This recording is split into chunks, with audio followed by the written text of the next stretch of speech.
I wish. I agree with what my colleagues are saying, but it might sound like I take a very conservative point of view, because I think that is what's happening. I think to answer your question in terms of youth and some of your issues, I am also from the pre-AIDS period to have survived.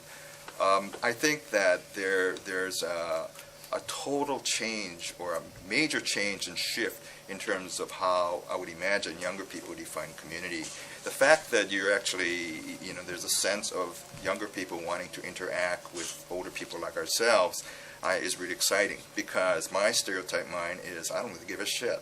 So there's a real, to me, acceptance that those of us who've seen the history evolve through time realize that this is, yes, a very different group. How you came out and what you want is important. But the thing we have in common is desire. We are a sexual minority. We understand what that's like. We are not heterosexual. And what we see happening in the Castro, to me, is that the Castro has become a commodity. Somebody's smart enough to understand you can make money off a commodity. Prior to this time, we're existing as a community with the kinds of social needs and importance that we had. We are entering a time when this is what is fact. How, whether you feel you cannot accept that is, to me, to be left behind. This is where it is going to go, and I'm sorry to say that this, I see, is such a powerful force. So we need to address, how do you address the advocacy and activist issues, plus issues for you, for the youth and vision. Within that, you cannot, I just see this as being so dominant with what's going on. So the issues we're talking about have to do with, there's a value in this place. It is acceptable now. It desired, people want it.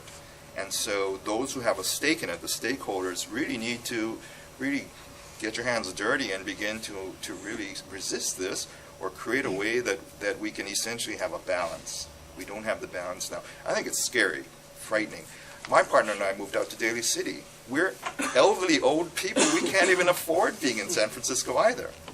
But, we don't feel that, this, as I said, the Castro is our neighborhood too. That is our place. We take Bart in and Muni in just to be there. But we cannot afford it too. So it's not just, I think, the youth. It's all of us who feel disfranchised, because now we're scattering to Oakland and Daly City and everywhere else. So we're going to go Ruth, and then we'll go you, and then you, and then you, and you, and then that'll close it out. We'll get final thoughts from you all.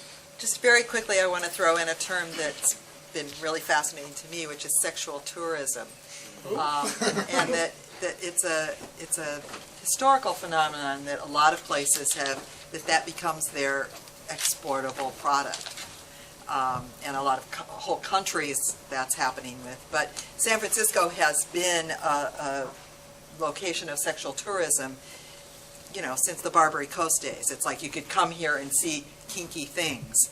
And that becomes something that draws people, and that the whole tourism market depends on. And it creates very strange politics, in a sense. The Vice Squad used to come down on us, but then the Chamber of Commerce wasn't so excited about the Vice Squad coming down on us, because we were what brought people to look at the kinky sex.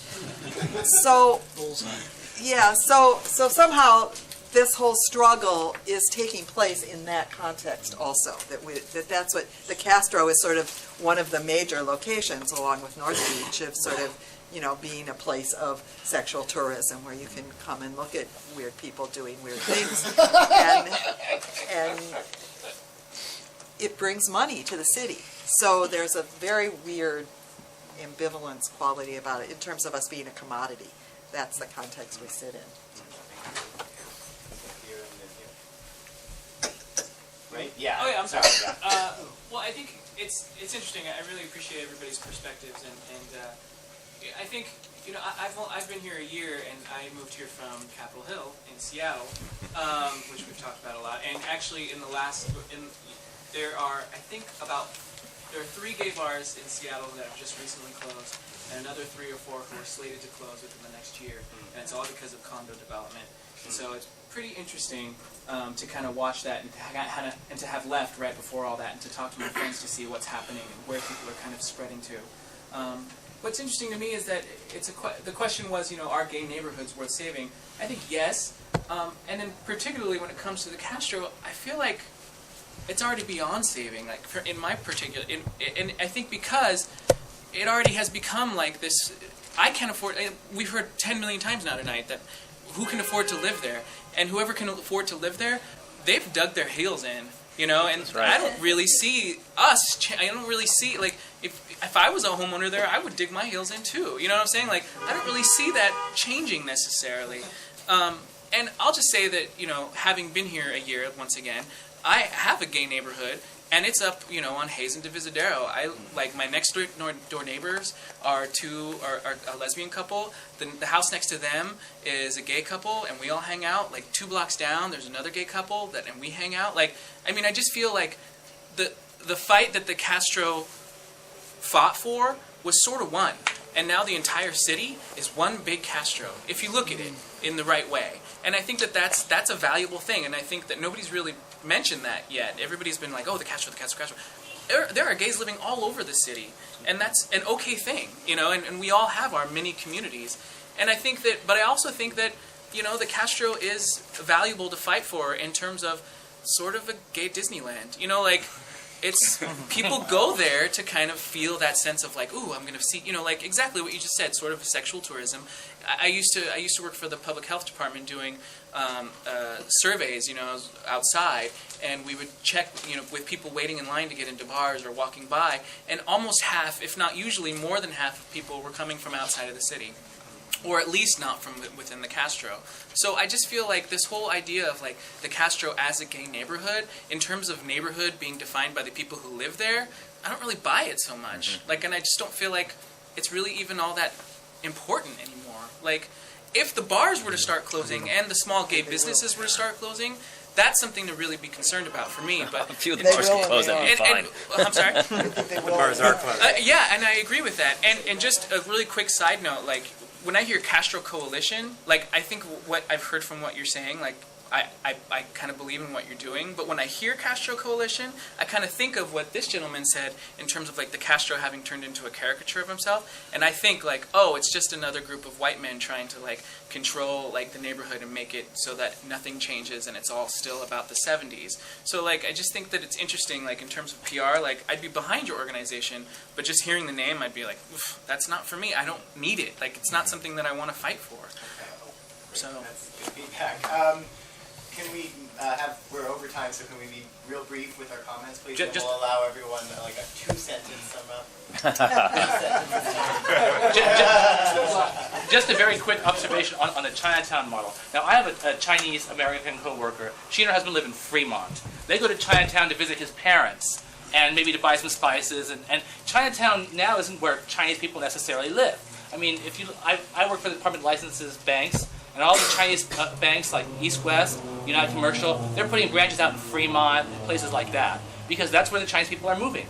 And Chinatown is for newcomers, people who are just coming here from China and orienting themselves to the United States, and to go back and buy the old spices, visit the old neighborhood. And I think for a lot of people, Castro is sort of evolving into that as well.